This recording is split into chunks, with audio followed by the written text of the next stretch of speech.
Hey Hearties, you're listening to the Hearties Hotline, your connection to Hope Valley, hosted by me, Kaycee, and my friends Caroline and Cammie. A special thanks goes to our friend Brian Bird for letting us use the music on our show.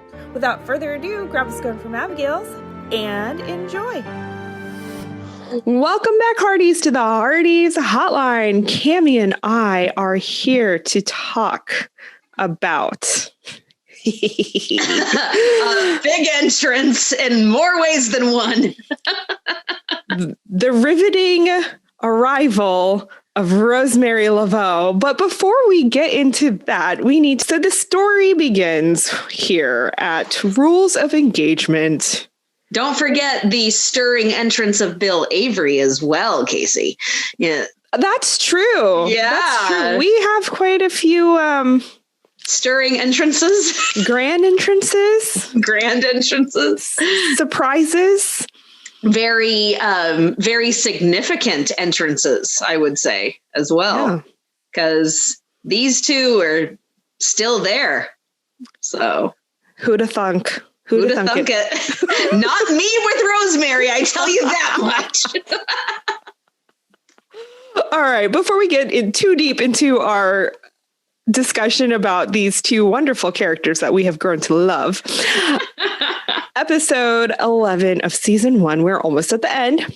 Rules of Engagement. After taking care of the Tollivers, hero Jack returns to Coal Valley. His ex-fiancée, Rosemary Leveaux, also arrives. Rosemary broke up with him long ago to become an actress. However, she now seeks to make Coal Valley her home and Jack her husband, putting Elizabeth at odds with Jack. Meanwhile, Jack has asked forensic investigator and friend Bill Avery to help Abigail in regards to Gowan, the mining company, and the explosion. In more ways than one. So we do say goodbye to dear, sweet Julie Thatcher. Oh, boy. But as she is hopping on a stagecoach, a little blonde is hopping right out. Which, it's interesting that it takes them a long time to meet. Officially. Yeah. That's true. I'd forgotten about that. They don't meet officially until Julie comes back. Yep, in season 5. Yeah, in season 5. Man, that seems like forever. Oh, I know. But let's talk about the riveting arrival of Rosemary Leveaux. Well, first, can I just say the look on Julie's face? Yeah, it was kind of like this. Julie's face was priceless. Like, are you seeing this? Oh my goodness! Pantaloons. Just that look, it never ceases to make me giggle. She's like, it's almost as if she's saying, "Whoa, what just blew into your town? Good luck." Sayonara. And you can tell they have that sister code going on with their eyes. Oh, yeah. Elizabeth and Julie. Uh-huh. Yeah. It's so funny. They do that really well. They do. The whole sister code thing. Absolutely. Yeah. But Rosemary Leveaux. The curtsy and everything. I'm just like, okay, really? And watching this now, because I've actually seen episodes of Arctic Air, which Pascal was on. You have? Mm-hmm. I want to see it so badly, but I haven't had the chance to yet. Yeah. This was around that same time when she was still filming that. So seeing her character on Arctic Air and then you do that complete contrast to Rosemary is actually kind of fun. What's her character like on Arctic Air? She's a boss. Ooh, like in a literal sense, or she just owns it? Oh, she owns it. She owns it. Oh, she's got her stuff together. She's rescuing people. So she's an adventurous woman, not in a dramatic sense. Yeah. Yeah, and I think she was the lead in that one. She actually stars opposite Niall. I knew that. I just haven't seen it. Actually, I think they were love interests, their characters. Yeah. Which is also interesting because I mean, we're used to, they're actors. They play opposite with everybody, right? Jump in and out. Yeah. When you see for me, when I see Pascal play opposite somebody who is not Kevin, I really have to like switch my gears. Like I really do. Switch over. I'm not a Hearty right now. Yeah. I'm watching this. Not in 1920. I'm watching this because I'm a Hearty, but I can't be a Hearty right now. Yeah, exactly. So that was fun for me. But wow. Rosemary.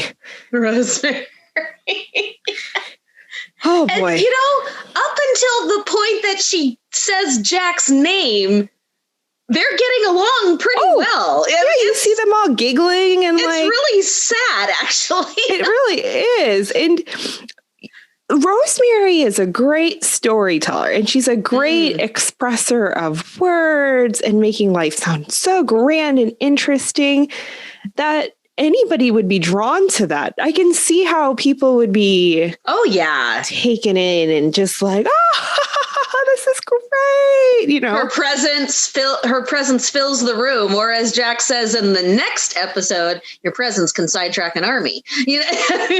So I mean, anybody would be drawn to that. And she has such an extrovert personality that she can talk to people and she can engage people. And so even though they might be a little wary of her at first, that she's one of those people that when she's not stealing your man, it's very easy to warm up to her and be very charmed by her. So yeah, absolutely. We just didn't like her because she was stealing Jack. Well, she was kind of being a jerk. I know.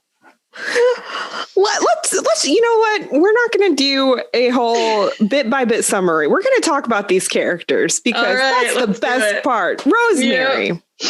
So Rosemary is she's stuck in her mind. It's still 2 years ago because she is in love with Jack.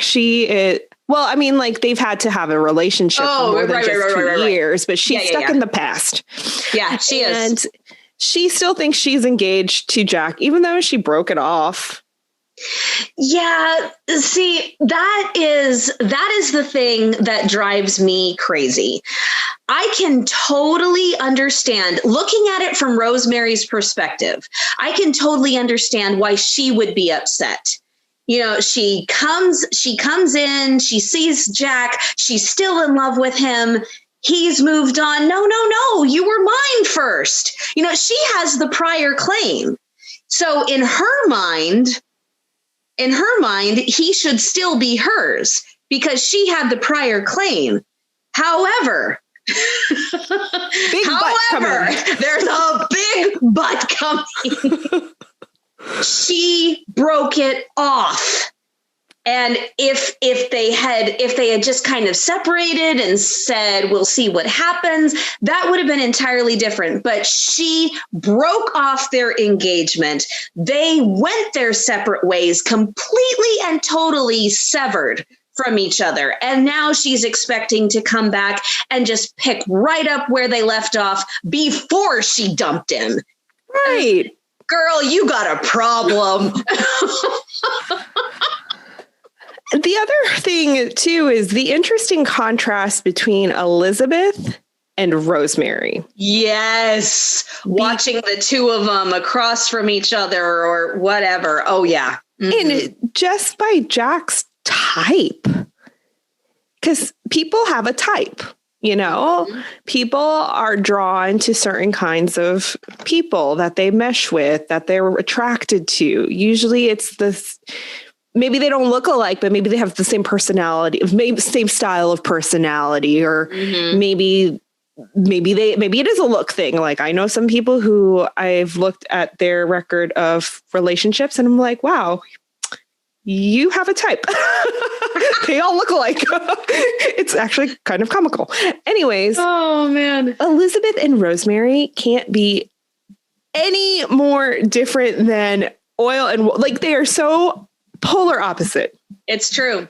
It's true. I think that the big thing is that Jack and Rosemary have known each other since they were children. Mm-hmm. They grew up together, so he was used to that. Yeah. And, and in our talk about personalities, a lot of times you're attracted to somebody who has personality attributes that you don't because they kind of pull them out of you. Mm-hmm. And they compensate for what you don't have. So she had the dramatic flair, he had the stability kind of thing. And so I think that because they knew each other forever, he grew up knowing her to be that way. He didn't really know very much different. And so he probably thought it was expected.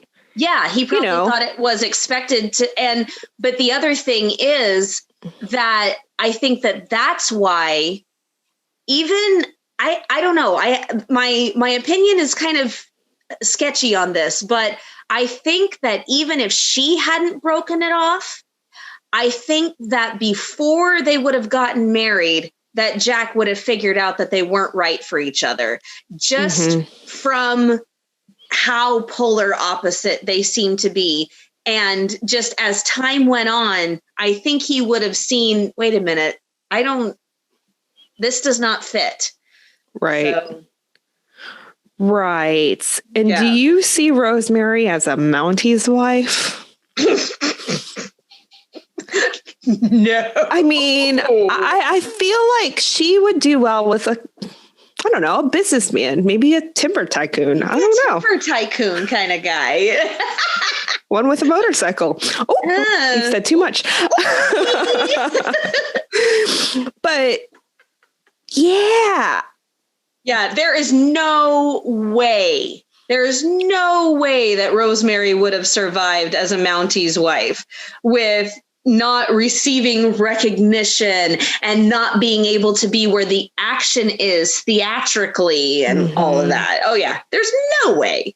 No way. Yeah. Well, she also, if you're not her friend, there's no middle ground with Rosemary. If you're not her friend, you are her worst enemy.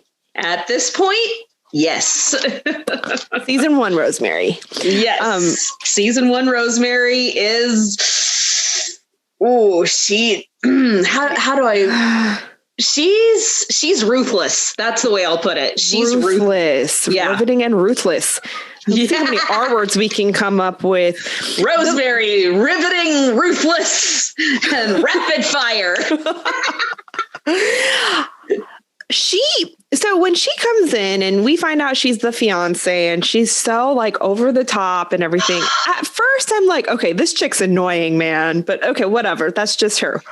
What really started to do it for me is when she has the conversation with Dottie in the mercantile and she is just sticking daggers to Elizabeth on purpose. Yeah. On purpose. It's not like Elizabeth glared at her. I mean, not that we don't endorse anything wrong. Like we don't endorse wrong things, wrong attitudes or whatever. But had Elizabeth like glared at her, then okay, I can see Rosemary being like, well, let me stick it to you, sister. No, she's going on and doing her own business. Elizabeth is like, she sees it. She's like, oh, and then she like darts the other way. Like, right. Let's pretend that I'm not here and they're not here and I'm going to get my stuff. Yeah. Oh, and can I just say, so in the mercantile, my fists were clenching. I'm just like, it was making me so angry. When Jack first rode around the bend, I remember watching it for the first time, like, he's back. I'm doing the whole thing with Elizabeth. And then he's just, I love how he's just standing back and just watching her while she's unaware. I think that is so romantic.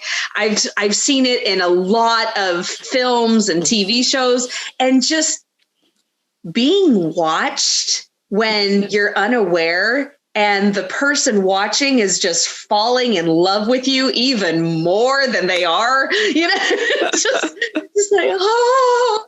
And so the look on his face, I was melting into a puddle.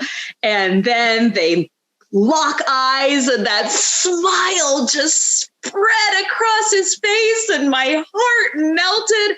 And then Rosemary goes, oh, there he is, Jack. I'm like, no. And I have it right here in my notes. Reunion is ruined.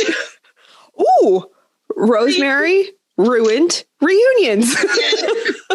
More R words. More R words. The reunion is ruined. I mean, can you imagine what that reunion would have been like if Rosemary hadn't been there? Oh, it would have been so sweet. We may have even gotten a hug out of it. An actual hug. An actual hug. Oh, it made me so mad. It made me so mad. Yeah. Couldn't Rosemary come in after they even right after they reunited, just so they got it. But poor Elizabeth's face. And she's horrified. She looks like she's seen a ghost. Pretty much. And she decides that her vocabulary lesson is going to be about betrayal, treachery, perfidy, misrepresentation, untrustworthiness. Oh my gosh. All right. I remember watching for the first time and I saw, because, the way that they had them standing, there was a perfect view of the board and I went, oh dear. I remember going, oh, betrayal. Yeesh. This Thatcher's not happy. So she's going to teach this valuable lesson to her students. Of course. Now, do you have a defense for Elizabeth? Because there are going to be people out there who would say, Jack didn't owe her an explanation. He completely owed her an explanation. And my big thing with Elizabeth is she didn't give him the chance to explain. She says, she kind of demands that he explain himself, but she doesn't give him the chance. And he tries to explain himself. And okay, if this had been a couple of months, then I would totally be on Elizabeth's side. But 2 years. They weren't dating 2 years ago. They broke up 2 years ago. Right. And so I don't think this is kind of funny coming from me, because I'm saying that there are some very serious conversations happening between Elizabeth and Jack before there's a kiss or hand holding involved or anything like that. But they still have not known each other that long. So they are just starting to find out that they want a future together.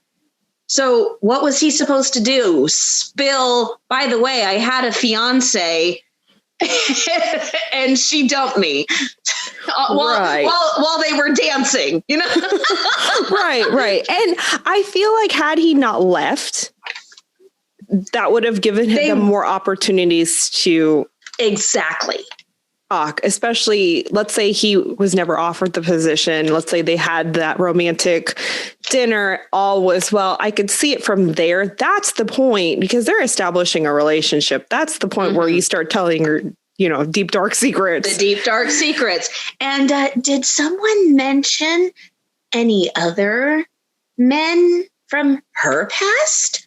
No. But they weren't engaged. No. So I feel for Elizabeth. I completely do. And the big thing is she recognizes that she's jealous. She recognizes that she's probably acting childish. The only problem is she doesn't say that to Jack. Yeah. She admits it. She says it out loud to Abigail, but when she's with Jack, she goes right back to it.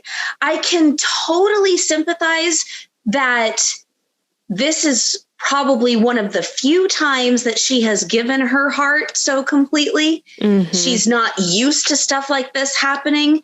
And she still is, we are very quick to jump to be strong. You're in Coal Valley, be a Coal Valley woman, but she's still pretty fragile. She's still getting her footing about not being a rich girl in a coal mining town. Right.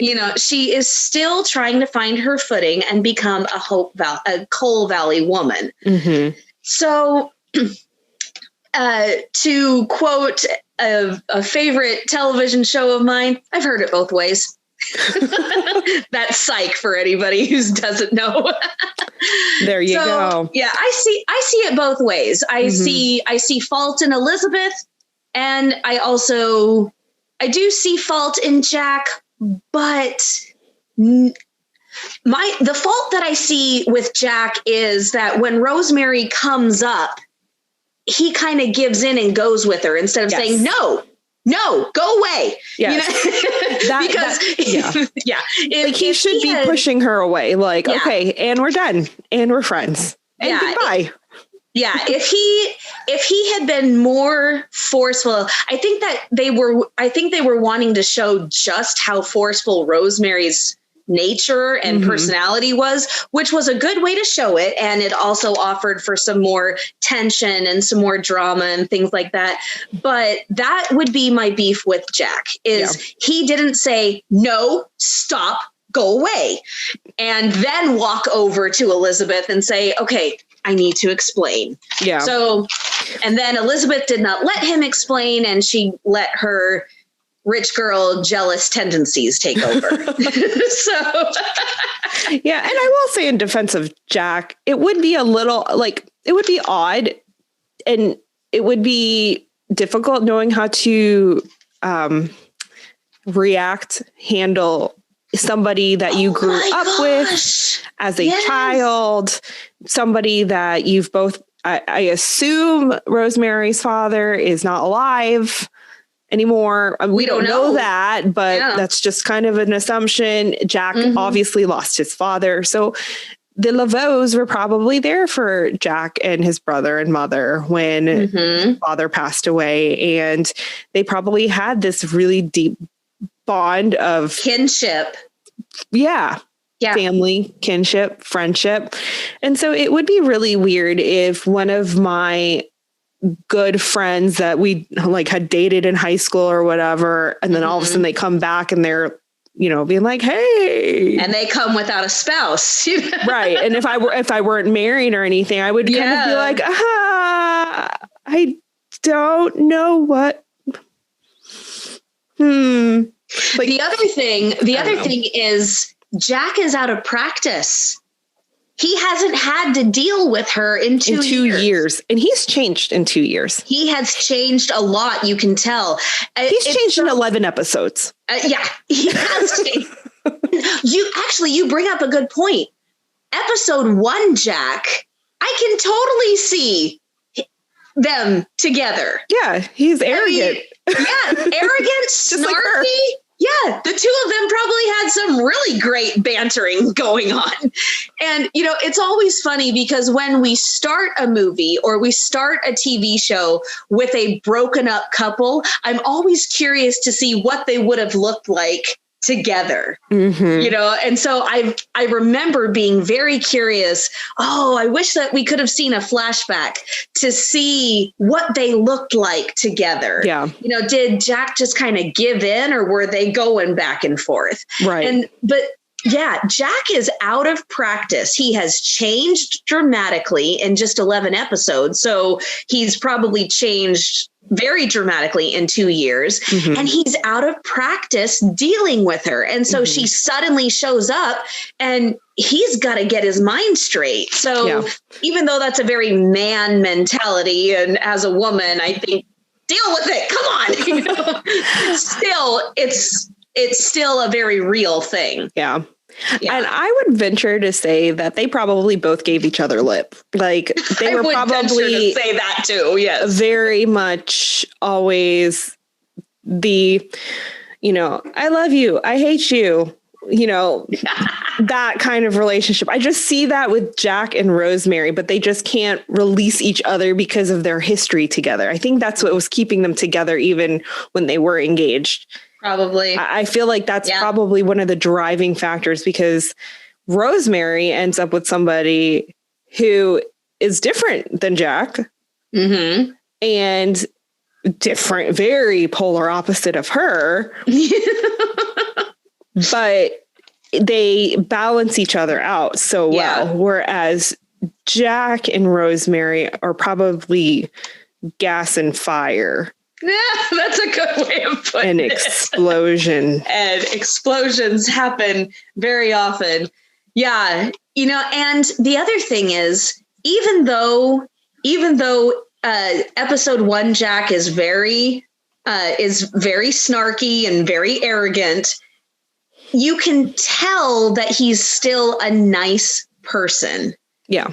And he doesn't want to be harsh. He doesn't want to be cruel. He doesn't want to hurt her necessarily. He doesn't want to be with her, but he doesn't want to hurt her. Yeah. I dated a guy like that in high school, and we had very, very strong feelings for one another. I think that, there was a time when I thought I was going to marry him. And, but I often, and I knew he loved me, and I knew that he had very strong feelings for me, but there were some very pushy girls who had huge crushes on him because he was an amazing guy.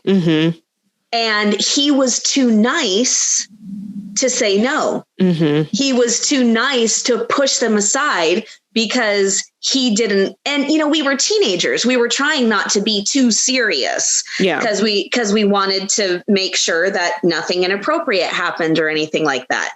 And so put that together with, it was very hard for him to say no and to be harsh and cruel. It was a recipe for disaster. Right. Right. And Jack was also probably thinking, oh, it's Rosemary, it's fine. Forgetting that not everybody in that, he's the only one in that town who knows Rosemary. Knows her. That's a good point too. He was used to her and like, nah, no big deal. It'll blow over. It's fine. We don't, nobody else in the town knows that it will blow over except for Abigail. She's a shiny new object. She'll tarnish. Yes. We also, with Rosemary, we find out that Jack is a painter. Their fathers were Mounties together. Do you think that's when it clicked? The mural. Do you think that's when it clicked? I think so. Because she was like, what? I still really want that scene where he admits that he painted the mural, but she confronts him. Yeah, and not when they're on bad terms, when they're on good terms. So it can be a cute confrontation. Anyway, moving on. She's also a great shooter. She's a little Annie Oakley. He's a good shot. Who'd have thunk it? Especially when it did unnerve me slightly when she's talking to Jack about Elizabeth and she's like cocking her gun. And I am very jealous. What now? I'm like, take that gun away from that woman. Somebody has very, very strong feelings coursing through her veins. Let's take the weapon away. Oh, Rosemary, Rosemary, Rosemary. You are A force to be reckoned with. A force to be reckoned with is a good way of putting it.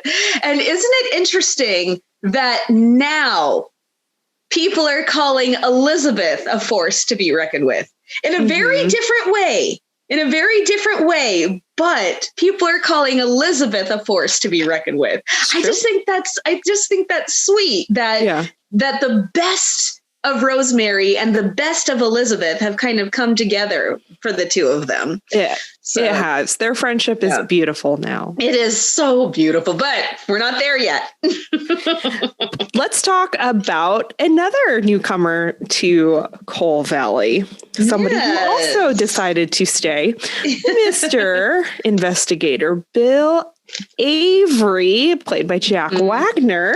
Yes. Now, did you know who Jack Wagner was, or was that before your time when he was in the soaps? It was way before my time, and my mother never watched soaps. My mom was not into soap operas at all. Yeah, my grandmother was, but she passed away when I was 6, and my aunt was, but we didn't spend a lot of time with them. I just remember going to their house and the soaps were always on. I see. No, my mom had no interest in soaps. She was a little busy raising 6 kids. Yeah.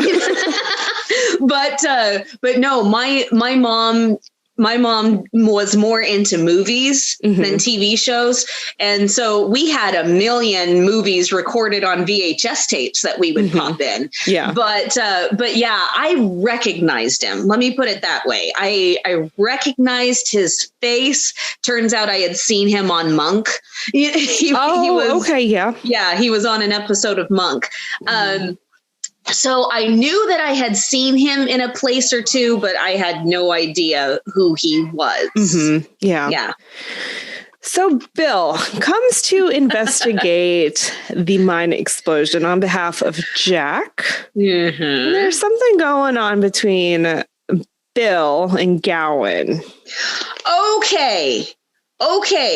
Knowing what we know now, why the formalities? I have a theory, but I'm curious about your theory. Because he introduces himself to Gowan. So what do you think? So Gowan wasn't alone at that moment. That was one of my theories. I have two theories. So that's my first guess, not to give away one's hand. Yeah, just putting on appearances in front of the Pinkerton. Right. The other thought I have with that is sometimes when you are being too formal with someone, it's almost like a warning. Oh. Like, this is not this is not a formal visit. This is not even a friendly visit. This is, I'm going to take you down. Okay. So here's my other theory. They never met face to face. Oh. He knew the name. But they never met face to face. Gowan just knew that Bill Avery was the man who married his girl as a favor to her father. And Bill knew that the scoundrel who had taken advantage of Nora was named Henry Gowan. So that's my other theory, is that they never met formally. They just knew one another's names. Yeah. Good point. All right. So Bill is here. He's going to take down Gowan and his little cronies. But let's also talk about another relationship with Bill. Bill and Abigail. Okay. Even after all this time, those two are really cute. I just have to say it. They were cute together. I liked it. I'm not going to lie. I watched this and I was like, oh, that's right. I did like these two together. I definitely shipped them. They had there was a spark. Spark. Jinx. There was a huge spark. And I loved how Bill was so overt yet proper. But he left absolutely no doubt in Abigail's mind that he admired her. Mm-hmm. And he's slightly older than what I would think that a lot of young girls would envision, you know, mm-hmm. But his character is what I think a lot of young ladies would envision as their hero. Mm-hmm. Someone who is a hero because he's a Mountie. So he's a hero, mm-hmm. and he's proper, he's chivalrous, but he leaves absolutely no doubt in your mind that he's crazy about you. Yeah. You know, and so I think that Bill at this point is a lot of women's hero. Yeah. And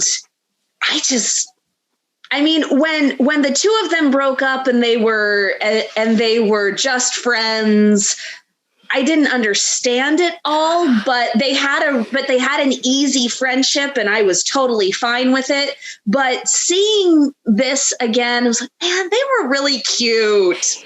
Yeah.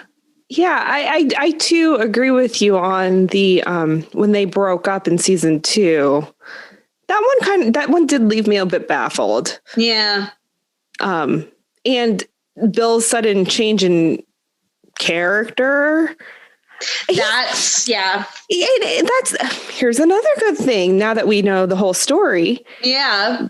Season 1, he's very charming. Very charming. Season 5, and I think it's 5 and 6 is when he gets kind of more grumpy. Season 7, he goes from grumpy to wise sage. That's a good point. Yes. Yeah. And he's godfather to baby Jack. Mm-hmm. He's a mentor, father-like figure to Clara. I just recently watched season 7 all the way through, and oh my gosh, watching him and Clara together was the sweetest thing. Oh sweet. My gosh. Yeah. You know, and he still kind of keeps a little bit of that crusty edge, you know, if you cry, I'm going to cry. So keep it together. And she just laughs, you know, because he's trying to be crusty, but he can't do it. Right. And I do remember watching season 7 last spring and thinking, this is the Bill that I remember. Yeah. From season 1. That's a good point. That's a very good point. I'm kind of glad they're bringing him back. Now, I mean, we can't make him all charming because we need some gruffness in Hope Valley. we need someone to lay down the law. We need the James Bond of Hope Valley. That's what he called himself. He said, I see Bill as the James Bond of Hope Valley. So. Yes, and we need him to straighten up all the young folk there. Amen. So I don't want to lose that completely. Yeah, but I do like seeing soft Bill. Yeah. Especially when he's around baby Jack and when he's around all the young folk giving them advice on how to handle their love lives. But seeing him with Abigail, even, and just seeing her being ready to open up her heart and just seeing her learn to open her heart and to love again. And he was taking very good care of her heart at that point. Mm-hmm. It was just sweet. And then he's helping bring justice for her husband and son, which was also very nice. You know, right. It's very helpful in getting her to like him. Right. Yes. So we have here an older couple who might be falling in love. We have a young couple who they are falling in love, but they have a little bit of a, shall we say, thorn in the side, interrupting this blossoming love. Shall we say a thicket of thorn bushes at the moment? An axe full of thorns. We also have, before we end this episode recap, a little bit of a puppy love. A young, uncomplicated puppy love romance. Between Jem and Wyatt Weaver. Okay. They're cute. They're so precious. They are. I need Wyatt and Jem to come back through Hope Valley and say hello to the peeps. And he's a scientist and doing very well with his genius. And maybe they have a child. It would be so adorable. It would be awesome. It would be awesome. So precious. They are. They are so precious. They are. All right. Is there anything else you want to talk about before we end this recap? There is one thing. Yes. The offer to the prep academy that Elizabeth gets because Daddy went and asked for it. Yes. I want to talk about that because the letter from Dad says, "We're afraid for your safety. Julie wrote to us about your harrowing experience." And I had to laugh because the harrowing experience happened because of Julie. You know, right. If Julie had not been there, then Elizabeth would have never been in danger. I am quite certain of it. Oh, 100%. Yeah.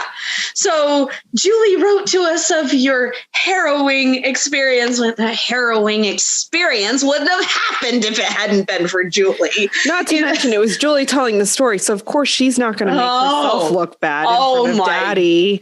No, she's not going to make herself look bad. And she's going to play up the drama. Right. Yeah. Don't have Julie. No, don't have Julie tell the story.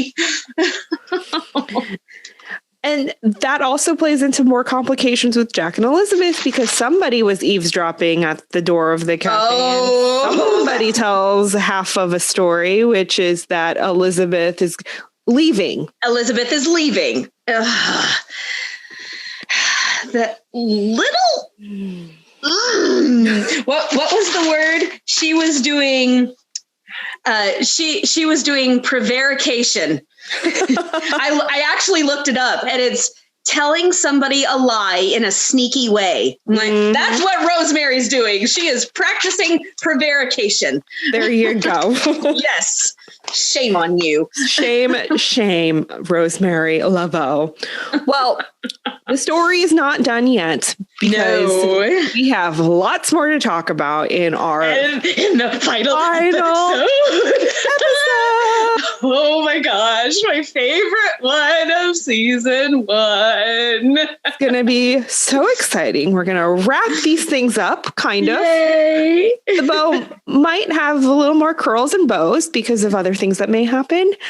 But that's it for this episode. Okay, trivia. Okay, give it to me. Okay. What is the title of the article that is next to Jack's article in the paper? Oh, shoot. I'll give you a hint. No, blank are upheld. I don't know. I have no idea. That's the one thing I didn't write down. Oh, stink. Okay. Well, it's water rights are upheld. That is the title. Okay. Where did Bill come from? I have that. Bill came from Capital City. Correct. Woo. Which mine did Bill shut down? Gowan is talking to the Pinkerton.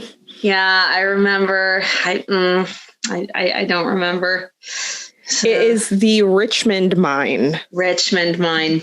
By the way, I have a reason for for not knowing the first question. I was so preoccupied with the picture of Jack. Hello. Of course. Of course.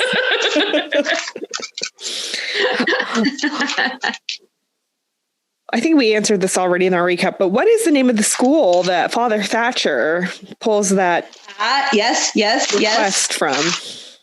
Briarcliff Prep Academy. That is correct. Yeah. All right. Last question. Okay. What kind of cans Did Jack shoot?